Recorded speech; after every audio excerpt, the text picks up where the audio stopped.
Bisaya, Bisaya, Bisaya, Bisaya, Bisaya, Bisaya. Bisaya, yun!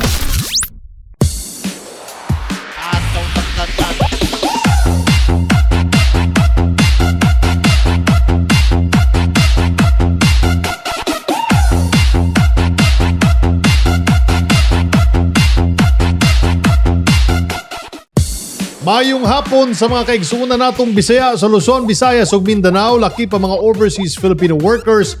Ako ang inyong igsuon ug higalang Bisaya Communication Secretary Martin Andanar. Kumusta mong tanan?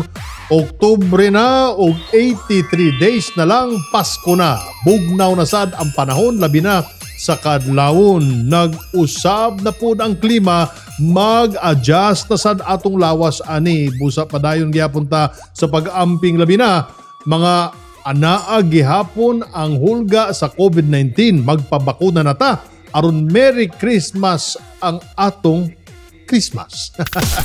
Karong hapon, tan-awon og paminaw nato ang mga istorya sa paglaom na sigurado na aduna mo'y matun-an. Sa Bisaya gyud, atong makauban si Office of the President Asa Girly Veloso para sa mga bag-ong abli og natabangan sa Malasakit Center.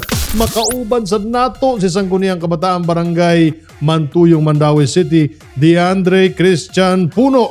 Sa atong Bisaya Gyud Pride, makauban nato ang Tourism Officer ng lungsod gihapon sa Mandaue, Cebu. Puno sa serbisyo publiko, inspirasyon o good vibes ang among ngayatod kaninyo karong hapon diri lang sa Bisaya Gyud na inyo pod mapaminaw sa mga RMN networks. DZXL 558 RMN Manila, DYHP 612 RMN Cebu, DXCC 828 RMN Cagayan de Oro, DXBC 693 RMN Butuan, DXRS 918 RMN Surigao ug DXMB 648 RMN Malaybalay. Ug makita sa RMN social media platforms, Bisaya Gyud Facebook page, pwede sad mo kontak sa Bisaya Gyud sa among hotline numbers 0908-850-1364 ug 0917-848-6469. Good news sa tanan sa mga gusto og load diha aron do na moy magamit sa pang-text, pantawag ug pang-internet para sa inyong online classes. Manghatag ta og 100 peso worth na load. Kini para sa pinakaunang 20 lucky winners. Napulo ka lucky winners sa Globe subscribers ug napulo ka lucky winners pud para sa Smart subscribers. I-text lang ang inyong pangalan ug ang inyong address. Ug siguraduha na kamo naka-like ug follow sa atong Bisaya Gyud Facebook page. Unya, atangi ang mga load winners from last week's episode na ihatod kanato ni Rafael Mariel Basubas, ang atong Bisaya Gyud Youth Correspondent of the Week gikan sa Industrial Capital of the Southern Philippines. Like, share, and message na dayon. Magsugod na ta sa mga ratsada sa balita. Take it away, Jay. Sa Region 7, formal na nga gitunol sa Cebu City Transportation Office ang bag-ong mga motor niini ngadto sa mga hintundan nga personal aron mao'y magamit isip dugang puwersa sa buhatan sa pagtubag sa mga emerhensiya ug uban pang problema sa kadalanan. Pipila ka mga personal sa CCTO ang mipaubos sa motorcycle riding course inabagan sa Philippine National Police aron mas bansay pa ang mga traffic enforcers. Gipangunahan ni CCTO Officer in Charge Lintoni Alburo ang mubo nga programa alang sa formal nga pagtunol sa mga motor. Sa Region 10, mukabat sa 14,280 vials sa Sinovac ug 3,705 vials sa Pfizer vaccines ang miabot niadtong Setyembre 30 isip dugang allocation alang sa Cagayan de Oro City. Ang pagkabot sa mga bakuna itabo sa CDO Vaccination Team, Department of Health ug Food and Drug Administration Region 10 sa Laguindingan Airport. Samtang parayong nanawagan ang lokal na kagamhanan sa mga residente nga magparehistro o magpabakuna na batok COVID-19 sa pinakaduol nga mga vaccination center sa barangay o sa mga mega vaccination sites sa mga malls. Sa Region 13, nanawagan ang COMELEC Surigao del Sur sa tanang wala pa nakaparehistro na pahimusla na ang gihatag na pagdugay para sa voter registration period hangtod sa Oktubre 30 ning tuiga. Matod kang Attorney Geraldine Samson, Assistant Regional Election Director sa COMELEC Caraga ug kasamtang ang Acting Provincial Election Supervisor sa Surigao del Sur, angay gamito na ang higayon aron malambigit sa 2022 national and local elections. Base sa obserbasyon sa COMELEC Surigao del Sur, kasagarang magpanon ang mga tao aron magparehistro kung duol na ang deadline niini. Bisaya Gyud! Bisaya Gyud! Bisaya Gyud! Daghang salamat, Jay. Niining nagkadaghang malasakit center sa nasod, daghan sa ato ang mga kababayan ang wala mahibaw kung unsaon kini pag-avail. Samtang laing beneficiary ang atong mapanminaw karong hapon. Kana og ubang detalye ihatag kanato gikan kang Assistant Secretary Girly Enriquez Veloso. Mayong hapon kanimo, Asek Girly. Daghang salamat Secretary Martin ug maayong hapon. Karong hapuna ato ang hisgutan kung unsaon pag-avail sa tabang sa mga malasakit centers sa nasod. Ang Malasakit Center alang sa matag Pilipino nga nagkinahanglan og pinansyal ug medical nga hinabang. Ania ang steps kung unsaon pag-avail niining Malasakit Center. Step 1. Bisitaha ang Malasakit Center nga opisina sulod sa ospital kung diin ikaw or miyembro sa imuhang pamilya ang na-admit o pasyente sa maong hospital. Step 2. Pangayo og form or Unified Intake Sheet form ug isuwat ang eksaktong impormasyon. Step 3. Wata nga tawagon alang sa interview sa mga Malasakit Center partner agencies. Kini mao ang DSWD, DOH, PhilHealth o PCSO.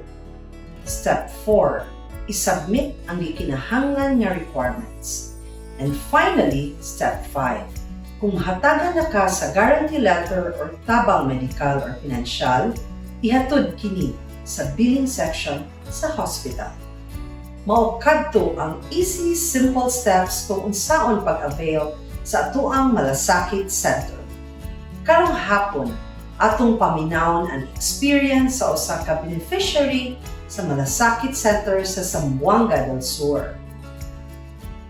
Si Joma Benitez, 36 years old, taga-poblasyon Zamboanga del Sur, magpasalamat kang Presidente Rodrigo Roa Duterte o Senator Christopher Lawrence Cuyabongo tungod sa tabang na nahatag kaniya sa Malasakit Center. Ania si Joma. Ako si Joma Lapayani Francisco Benitez, 36 anyos, lumulupyo sa poblasyon Marcos Tubig, Zamboanga del Sur. Nakaduol ko sa Malasakit Center tungod sa akong amiga nga iha kong giubanan dito sa maong ahensya sa nahimutang kini sa Marcos Tubig Regional Hospital. Ang Malasakit Center usa ka ahensya nga maduulan sa mga pobre o sa mga walang-wala gyud para sa ilang financial assistant ilabi na sa pagpalit sa tambal. Ihatagan ko nila financial assistant para sa kong insulin o sa kuang medical intakes. Thank you so much Malasakit Center kinahimutang sa Marcos Tubig Regional Hospital. Mapasalamaton ako sa tuang halangdong Presidente Rodrigo Duterte, President Rodrigo Duterte ug sa iyahang senador si Senador Bongo. Saghan kay salamat sa inyong duha nga na himo kining ahensya nga makatabang sa katawhan ilabi na sa mga pobre kaayo. Salamat kaayo. God bless. Mao kadto si Joma Benitez sa Zamboanga del Sur, ang atong Malasakit Center beneficiary karong hapuna. That's it para sa atong Malasakit Center update for this week. Kini si Assistant Secretary Girly Enriquez Veloso. Daghang salamat ug maayong hapon. Bisaya Gyud! Bisaya Gyud! Bisaya Gyud! Daghang salamat sa imong Malasakit Center update, Asek Girly Veloso gikan sa Office of the President ug sa atong mga kababayan na nabalaka sa ilang hospital bills. Pangitaala nga Malasakit Center Office sa mga pampublikong ospital sa tibuok nasod aron kamo matabangan. Bisaya Gyud! Bisaya Gyud! Bisaya Gyud! Sa atong pagbalik, makauban nato si Sangguniang Kabataan Barangay Mantuyong, Mandaue City Chairman D. Andre Puno. Tutok lang mga higala. We will be right back. Bisaya Gyud! Bisaya Gyud! Bisaya Gyud! We are now realizing one of the greatest goals we have envisioned in the past 5 years of President Rodrigo Roa Duterte's administration. This is the Government Communications Academy. That will serve as the National Communications Training Center of the Philippines for all information officers of the government, Not long after this, we will be able to witness the actual physical manifestation of the administration's all-encompassing tapang at malasakit. We at NBSC aim to do our part, for which we will continue to proudly partner with the PCOO, TIA Region 10, and LGU of Manolo Fortich, all government and non-government agencies, to ensure the success of this project and the realization of its future benefits. So we're very happy as a Mindanaoan. We are very happy na our president really has the heart for Mindanao. Bisaya Gyud! Bisaya Gyud! Bisaya Gyud! Welcome back mga higala sa Bisaya Gyud. Kini inyong amigo Communication Secretary Martin Andanar ni apil ba mo sa atong load promo last week. Karong hapon ihatod sa ato ni Rafael Mariel Basubas ang atong youth correspondent gikan sa Mandaue City, Cebu ang mga swerting load winners na ni apil sa atong programa last week. Kinsa-kinsa sila, Rafael? Daghang salamat Secretary Martin ug maayong hapon sa tanang tig-tan-aw ug tig-paminaw sa Bisaya Gyud. Ako si Rafael Mariel Basubas, ang SK Chairperson sa Barangay Tipolo, Mandaue City ug Youth Correspondent sa atong episode karon. Ania kita karon sa Furniture Capital of the Philippines, ang syudad sa Mandaue. Kung diin atong i-anunsyo ang mga load winners atong miaging semana sa Bisaya Gyud episode. Congratulations nila ni Honelat Salvatierra na taga Carcar City, Cebu, Richel Ann Bugwat na taga Butuan City, Angelica L. Vera na taga Agusan del Norte, James Lauay na taga Tagbilaran City, Josephine Omboy na taga Gibulngan City, Negros Oriental, Ruben Libot na taga Misamis Oriental, Jenny B. Torres na taga Surigao City, Riza Marie Abarquez na taga Argao City, Victoria Calad na taga Bacolod City, ug Diosdado Tapik na taga Cebu Province. Kahibalo ba mo nga ang Mandaue City kay gitawag og Industrial Hub of Region 7 and hosts about 10,000 industrial and commercial businesses. Maong gihinganlan pud kining Little Rich City kay ang syudad sa Mandaue pud ang usa sa mga kinagamyang government unit in terms of land area. Para makadaog sa Bisaya Gyud load promo, mamahimo ka mo text sa mga numero nga anaa sa screen. I-text pod ang 0917-848-6469 o 0908-850-1364. Unsa pa man ang inyong gihuwat, text na basin kamo ang sunod nga makadaog. Ug mao kini ang uban natong bulahang mananaog sa miaging episode. Congratulations nila ni Bonifacio Dabatian na taga Cagayan de Oro City, Benji Canumay na taga Masbate, Nerissa Desin na taga Panabo City, Ricardo Cagape na taga Candihay, Bohol, Concordia Lozano na taga Pilar, Bohol, Marjorie Kiranti na taga Binay, Negros Oriental, Jean Rosalio na taga Cagayan de Oro City, Roxanne Gansay na taga Cagayan de Oro City, Elvera Rosenda na taga Masbate, Marie Chris Segis na taga Surigao del Norte. Para ma-updated sa atong Bisaya Gyud episodes, announcements ug uban pang updates, i-like ug i-share ang Bisaya Gyud Facebook page. Ug kini si Rafael Mariel Basubas, ang SK Chairperson sa Barangay Tipolo, Mandaue City, na nagpahinumdum, spread good news, not the virus, ug magpabakuna ta. Back to you, Secretary Martin. Bisaya Gyud! Bisaya Gyud! Bisaya Gyud! Daghang salamat sa Good News, Rafael. Ug sa ato mga load winners, congratulations kaninyong tanan. Bisaya Gyud! Bisaya Gyud! Bisaya Gyud! Taliwala sa pandemya ang sangguniang kabataan sa Barangay Mantuyong, Mandaue City, Cebu gamit ang pondo sa ilang sangguniang nakatag og tabang sa ilang mga kabatan-unang estudyante sa ilang barangay. aron mahibal-an pa nato ang uban pang mga programa ug proyekto sa Barangay Mantuyong. Makauban nato karong hapon si Sangguniang Kabataan Barangay Mantuyong Chairman D. Andre Christian Puno. Maayong hapon kanimo, Andre. Mayong hapon sa Secretary Martin Danal.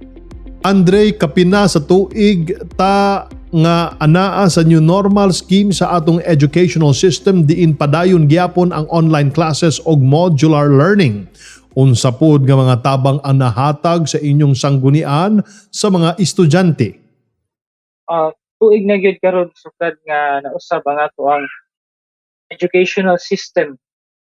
O nga bisan pa man sa ato ang giatubang pagsuway, kami sa SK Mantuyong nangita og pamaagi para ang atong mga estudyante dali ra maka-cope up sa bag-o nga sistema. Mao na nga milusad ta og mga programa sama sa Alagad Estudyante Program, Culture of Reading, ug Youth for Change Conference nga partner pod nato ang atong non-government organization na World Vision.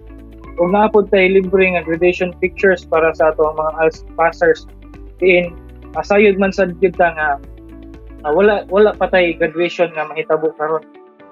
Og ang katapusan ang drama sa trompa. Pwede pa ka-explain nimo sa amo kining inyong Alagad Estudyante Program? Ang kining Alagad Estudyante Program amo Secretary is bisan sa ginagbay nga pamaagi. Ang SK Mantuyong hinguha nga makahatag og mga school supplies ug mga study tables sa mga gatusan ka estudyante dinhi sa among barangay. Kani mga among gipanghatag na school supplies ug study tables para ni nga amugaway ang ilang pagtuon ug ang ilang pag-eskwela ug para po dili mabugatan ang atong mga ginikanan na magpalit og mga school supplies. Pag-abot sa pandemya, Andre, ang inyong sanggunian aktibo sad sa pagtabang sa inyong mga kabarangay na labihang naapektuhan sa pandemya. Unsa pud na tabang ang atong gihatag nila? Sa pagsugod sa pandemya sa atong SK maoy gitahasan sa atong barangay kapitan na sa pag-repack, distribution, house-to-house distribution sa mga food packs ug sa among distribute ato usad nakita nga ang pondo hapit na gid mahurot ang pondo sa atong barangay bigahin nato sa COVID-19. Mao nga nagkasabot pod mi sa Sangguniang Kabataan na magpalit pod og mga additional goods na mapuno nato sa pagpanghatag. Labi na nga usa pod ang among barangay sa nagrabihan atong panahona. Andre, isgutan nato ang fake news labi na karong panahon sa pandemya. Perti ang pagkailap ni ini. Unsa pod ang inyong gihimong mga lakang aron masibya sa katawhan ang saktong impormasyon kabahin sa COVID-19? Daghan gid ang nabiktima aning fake news.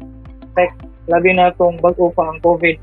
O nga nagpahigayon mi og information education campaign. Idungan namo sa among pag-roving sa tibok barangay. Dala-dala namo ang executive order sa among mayor para amo sila mapasabot unsay angay ug unsay saktong buhaton batok aning COVID-19.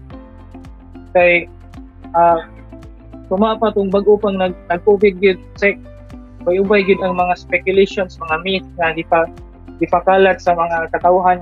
O na nga amo sad silang gipahimangnuan nga adto gyud ta sa mga reliable sources, mga government websites nato motuo sama sa PCOO ug sa DOH. Gani gipaagi sila namo o drama sa trompa. Katong mga pura siya kanang radyo, tama sa radyo sek na diin among gipaagi sa among paging system na maminaw sila, pwede sila mo send ay mga pangutana kunya ilang ma-send ang tubag sa escape page namo na naapoy premyo nga ilang madawat. Andre, giunsa pod nimo pag-inganyo ang mga kabatan-unan nga magpabakuna karong plano na sa kagamahanan na bakunahan na pod ang youth sector nga anaa sa edad 12 hangtod 17 anyos. Kabahin anak sa wala gini hunong pag-inganyo sa mga kabataan ug ingon man ang katong mga hamtong.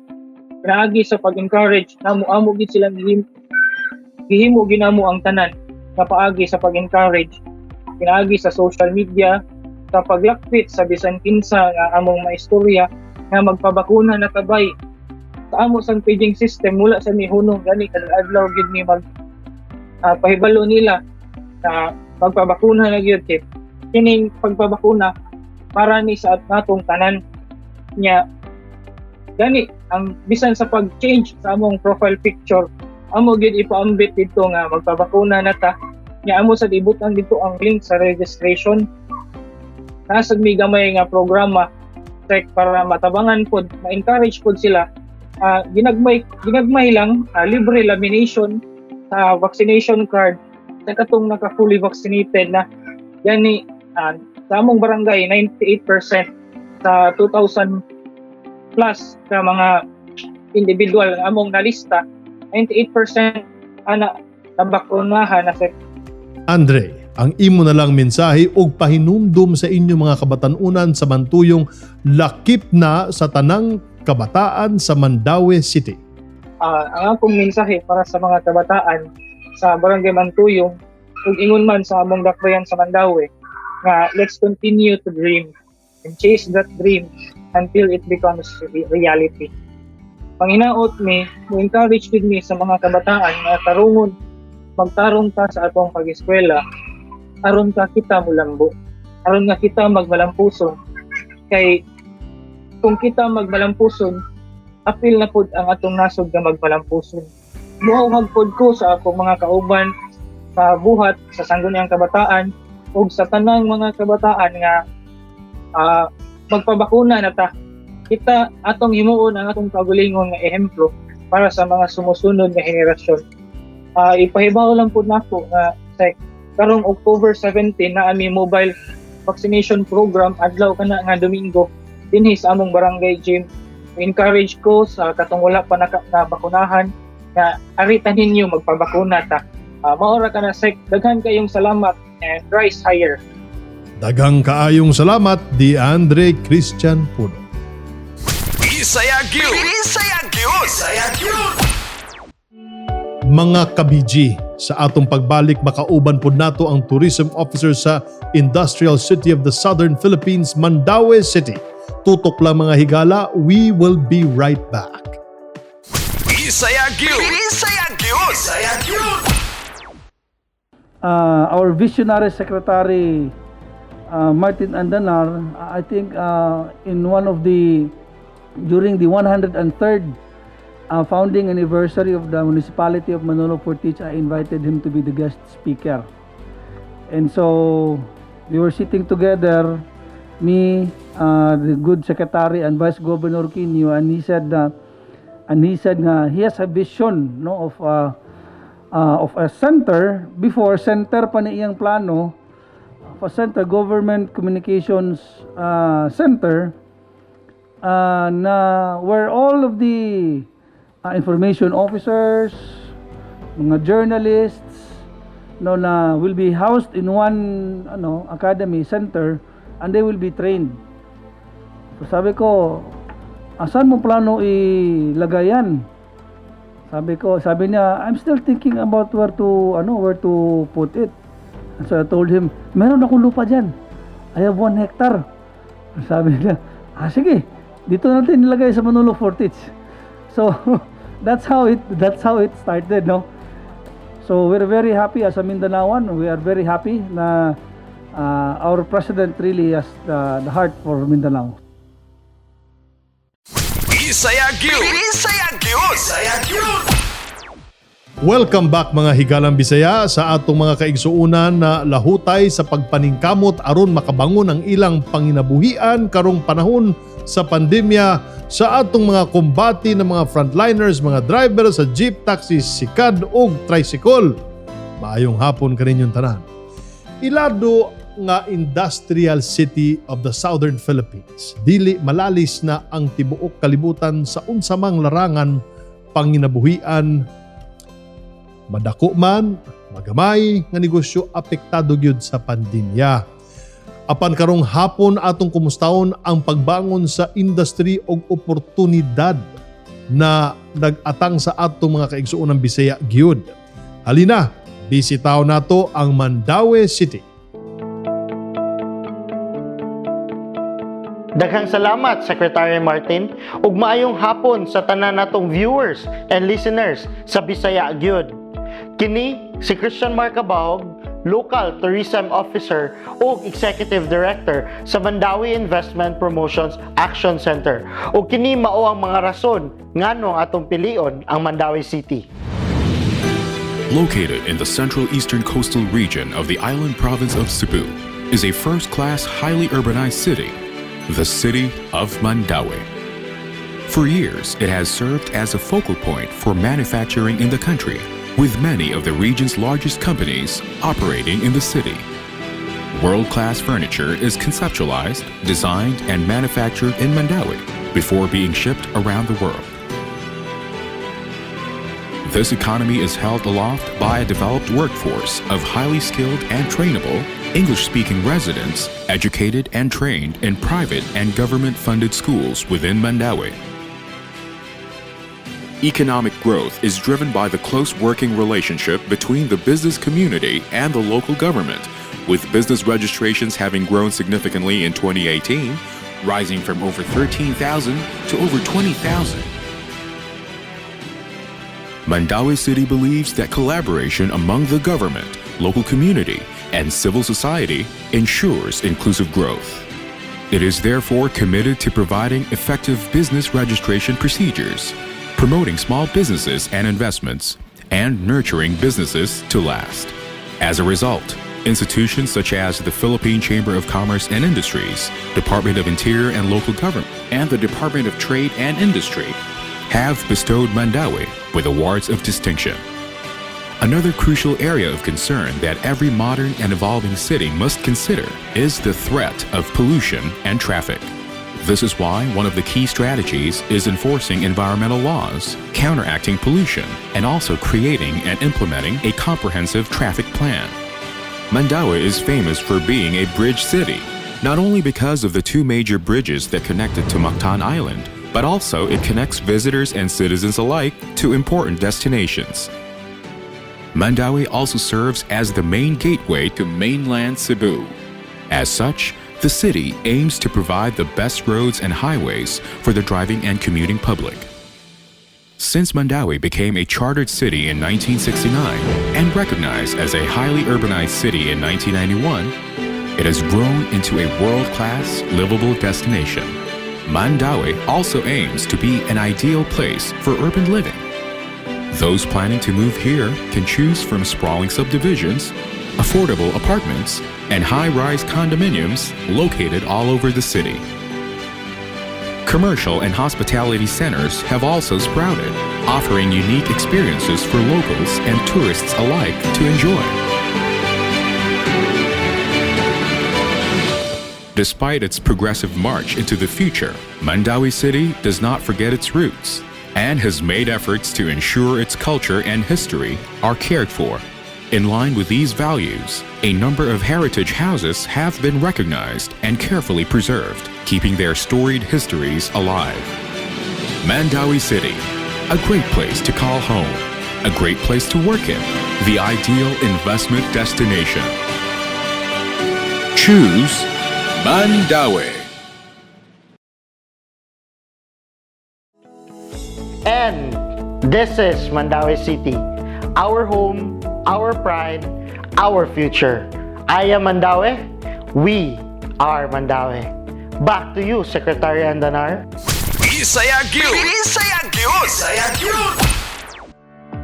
Daghang salamat sa lokal na panggagamhanan sa Mandaue City sa ilang tourism officer ug mga katawhan sa syudad na padayon sa pakigbuno aron magmalampuson. Kini ang Duterte on Duty. Pagpamalita sa mga gibuhat sa presidente. Agosto 30, Lunes, Davao City. Gipasabot ni Presidente Rodrigo Roa Duterte ang rason kung ngano dunay emergency procurement sa mga medical supplies sa milabay nga tuig tungod sa pandemya. Alam mo, when the pandemic started, we had nothing. We had no face mask, personal protective equipments, testing kits, nothing. And the same people criticizing today are the same people telling us last year that we were too slow and were not prepared. In order to quickly address the lack of supplies, the entire government worked together to find a way to procure all these supplies, even when all countries in the world were doing the same. The emergency procurement process needed to be resorted to get what we needed quickly because people were dying. Ganon po yun. Setyembre 2, Huwebes, Davao City. Giinsister ni Presidente Duterte nga ang mga gipahigayon nga congressional inquiries o pagpatawag sa mga miyembro sa gabinete kay nagresulta lang sa kalangan sa COVID-19 response sa gobyerno. Kayong mga lahat, Senate, do not investigate programs which are ongoing. You will derail it, you will delay it by your incessant penchant for investigating government offices. Gusto niyo lahat pakialaman na lang. Alam mo, you do not run this government alone by questioning the unspent amount. Kung hindi naman po na-dispal ko, bakit ka nagtatanong? If the money is there, it is unspent, nobody's stealing it, it is there, and the department has so many programs. Setyembre 7, Martes, Malacanang. Gidayig sa Commander-in-Chief ang PNP, AFP, PIDEA o Customs sa malampuson nga drug operations nga ilang gibuhat sa Zambales. Nasikop ang nasa 13 bilyones nga kantidad sa illegal nga droga, patay usab sa enkwentro ang upat ka miyembro sa drug syndicate. Setyembre 10, Biyernes, Malacanang.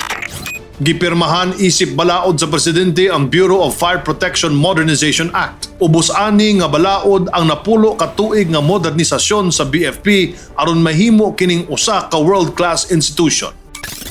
Setyembre 13, Lunes, Malacanang. Misugyot ang Presidente sa mga local government units gawa sa Metro Manila nga unahon sa pagpabakuna ang mga kabus nato nga mga igsuon nga nakapuyo sa mga lagyo nga lugar. Alam mo kasi yung mga iba in the far-flung areas also of the country outside of Metro Manila. There are a lot of Filipinos waiting to be vaccinated. And doon sa kanila in the respective jurisdictions, I would suggest that unahin muna ninyo yung mga mahihirap. Those who cannot really afford to be traveling back and forth. As a matter of fact, it would be nice of government to go to their places. Setyembre 15, Miyerkules, Malacanang. Giinsister ni Presidente Duterte nga walay overpricing sa mga medical supplies o mga ekipo ang gipalit sa gobyerno alang sa COVID response sa nasod. There was no overpricing which some senators are so desperately trying to establish. Everything was delivered. There was no ghost deliveries, as some senators are implying. Nakinig naman kayo sa COA, wala naman silang sinabi na overpricing. Wala naman sinabi ghost deliveries. Ako si Secretary Martin Andanar. Ug kini ang Duterte on duty. At tangi sa sunod nga simana ang mga sunod pang mga pagabuhaton sa Pangulo.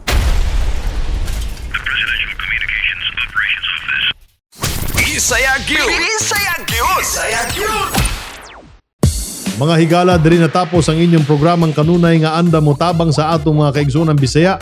Daghang salamat sa atong mga nakauban, si Office of the President, ASEC Girly Veloso, sa lokal na kagamhanan sa Mandawi City, Cebu, si Sangguniang Kabataan Barangay Mantuyong, Mandawi City, Diandre Christian Puno, ug sa atong bisita sa Bisaya Gyud Youth Correspondent gikan gihapon sa Mandawi City si Rafael Mariel Basubas. Magkita na sad ta sunod Sabado diri lang sa Bisaya Gyud na inyong madunggan sa DZXL 558 Aramen Manila, DYHP 612 Aramen Cebu, DXCC 828 Aramen Cagayan de Oro, DXBC 693 Aramen Butuan, DXRS 918 Aramen Surigao, DXMB 648 Aramen Malay Balay. Ug makita sa social media platform sa Aramen Facebook ug Bisaya Gyud Facebook page. Palihog sad og like, follow, share and message sa among Bisaya Gyud social media accounts. Facebook page at Bisaya Gyud PH, Instagram Bisaya Gyud ug subscribe, share and comment sa among YouTube channel Bisaya Gyud. Ting. Pwede sad mo kontak Bisaya Gyud sa among hotline numbers 0908-850-1364, 0917-848-6469 ug ako ang inyong igsuon. Higalang Bisaya, Communication Secretary Martin Andanar. Amping permi mag-ampo ug magkita-kita na sabta mga bay diri lang sa Bisaya Gyud. Bisaya Gyud!